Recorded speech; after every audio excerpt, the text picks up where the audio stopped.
This is a recovering battlefield. It's quite an eerie feeling walking through here. A few months ago, the worst Australian bushfire in living memory swept through this valley. It's also the location where a leading Australian architect had built his family home. And Nick Turner, along with his brothers and a few mates, decided to stay and defend the house from the inferno from hell.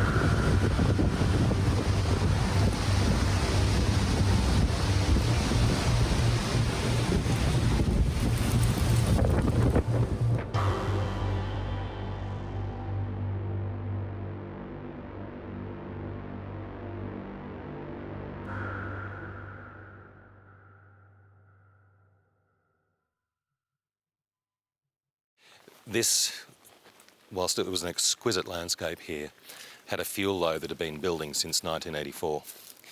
And interestingly, it's everything that's, 6 mil, it's that and smaller that contributes to that early intensity of the fire and temperatures up to 1600 degrees. That fuel load in these fires led to such intense heat that led to the pyrocumulus cloud system that collapsed, that led to the cyclonic winds. The roar that we heard, it was that ground fire, that intense, high-speed ground fire coming towards us.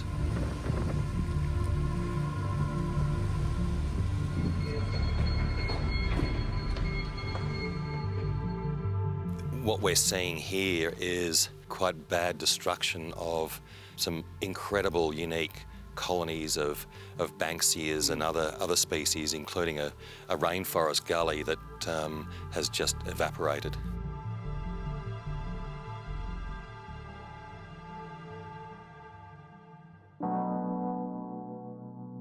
Well, before the apocalypse, the fire, there was architecture. And Nick, you've had this extraordinary property for 17 years, and in a way it's a lifelong dream to finish this beautiful home. How did it all start on this spectacular site? Yeah, well, we early 2003, we bought the property, and it was a bit of a mess. There was a lot of tea tree undergrowth, and then just through some hand clearing and selective cleaning up, we were actually able to reveal the landscape that I thought existed. I guess it was the potential I saw in the property that made me want to buy it, not the way in which it presented. It also presented a blank canvas to deal with not only the making of a home, but also incrementally over time, the establishment of some really strong, graphic native gardens. Yeah. Landscape has always been as important as the architecture itself, as it is in always great design. Let's go back to first principles now, Nick. How do you site a new home, your dream home, on this, well, it's a massive, massive escarpment? Yeah. Look, I think I remember the first time I came here and we walked up in the property about 450 metres, and we walked up to what was the escarpment, and orientation was great. The site was falling from south to north.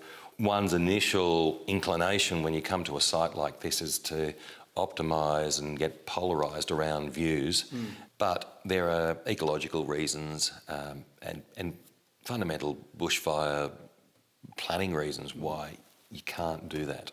So we sited the house rather, back from the cliff about 30 metres. So pulling the building back off the escarpment for all those environmental reasons. Yeah. Fire being a primary driver from the outset. Absolutely. But also what we were able to benefit from was this beautiful rock outcrop that sort of sat out in front of the house, and that as a foreground landscape was incredibly special and not one to be discounted. The reality is, if you want to look at the view, you can walk over there and spend as much time or as little time as you want. Well, there's nothing wrong with this, let me tell you. There is nothing wrong with that.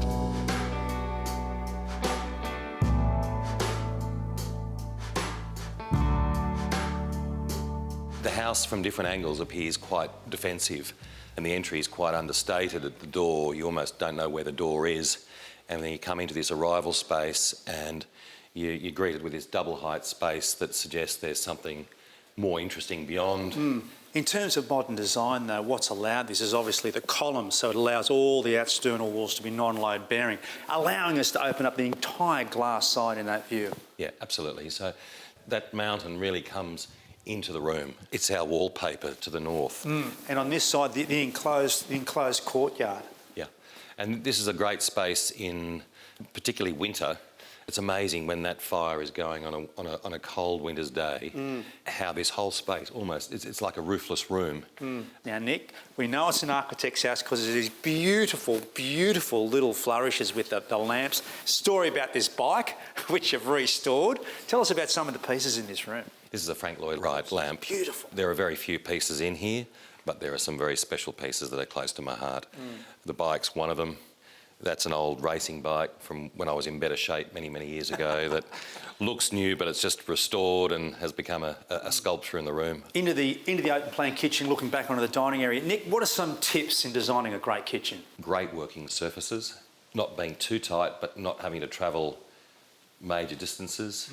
I think the kitchen triangle is critical. The fridge, the sink and bench, the cooktop and oven, minimal circulation. Basically one step between the three of them. But also keeping it low key. So we haven't played it up as a feature object within the house. It's just recessive and secondary, and I think so it should be.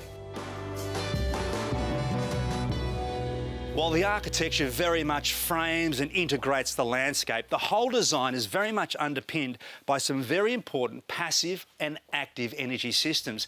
And ironically, while Nick and the team were battling the fire, they were relying on energy powered by the sun.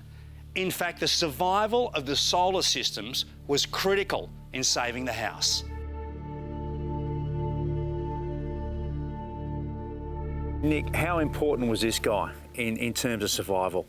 Well, in terms of the fire, he made himself available 24/7 to help monitor the charging of the batteries, the relationship with the generator and when it kicked in and kicked out, just in case we had any glitches. So we had uninterrupted power. That was a great, great stress relief. Roland, you're a solar lifeguard. Apparently so. Just a little bit that I could do extra to help manage his stress levels at a pretty horrendous time. I was watching his property burn down around him, so anything that I could do to make myself available to reduce his stress levels is, a good thing by us. When you think about it, I mean, it becomes one of the most critical pieces of infrastructure on this property. I'd imagine a lot of houses are lost because power is lost and you can't run hose, you can't run pumps. The RFS always say, when the fire comes through, first thing to go is power. And I was conscious of the fact that it just kept going. The lights were still on. Well, the solar panels are impressive, but this is the real brains in here. On the night of the fire, all your attention was really as how this room was performing. That's right, so the grid had completely gone. These inverters here had taken over and we're using what was left in the battery bank to provide electricity to the house, to the firefighting pumps. And when the batteries got depleted, they automatically turned the generator on and started charging the batteries again.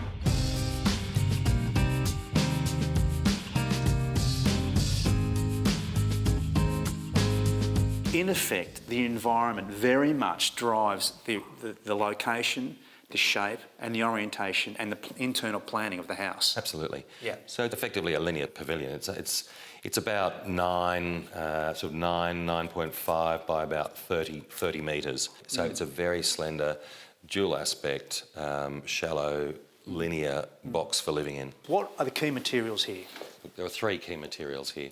The copper cladding, complemented by the ironbark timber, and then concrete, and concrete features heavily. We've got the precast concrete you can see outside containing the courtyard, the precast concrete roof and roof beam that's both structural but also providing enclosure to the house, and then the heart of the house, which is really the off-form concrete fireplace. I think it's a very pure, very robust, very honest material.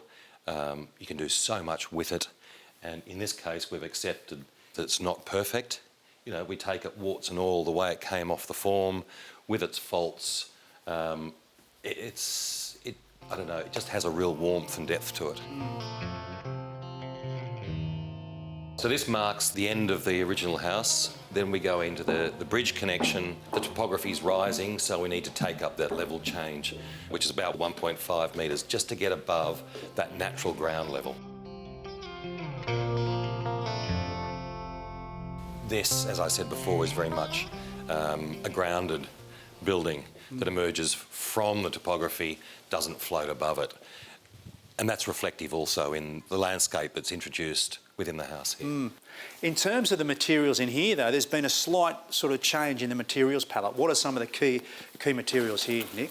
The three key materials here are brick, the timber again, and concrete. I'm incredibly fond of brick, and you can do so much with it. Brick being utilised more and more in larger scale buildings again, finally. The skill level of brickies is really increased. We're also really fortunate to have two great teams. We were trying to do it quite quickly to get a concrete pour in before Christmas, so we had two teams working towards one another. And the consistency was just fantastic, but I think they were both lifting each other's games as well. This 1.5 metre level change also gave us the ability, with very minimal effort, to be able to cut into the rock and actually have a proper temperature-controlled cellar that was below the ground, that benefited from the thermal mass of the rock. After the fire, you had time to crack open and relax. What wine did you go for to try and wash away the memory? It was... Or relax? Actually, it was an old Bordeaux that a mate gave me as a 50th birthday present. Yeah. And I think at 3:45 in the morning, when I'd sent everyone to sleep, I couldn't find a wine glass, but I found a carafe, and I got the bottle and I poured it into the carafe, and I think I was sitting there in a pair of underpants and thongs in shock. And I thought, bugger it, I'll have a drink. And I sat there and worked my way through the carafe. That's great.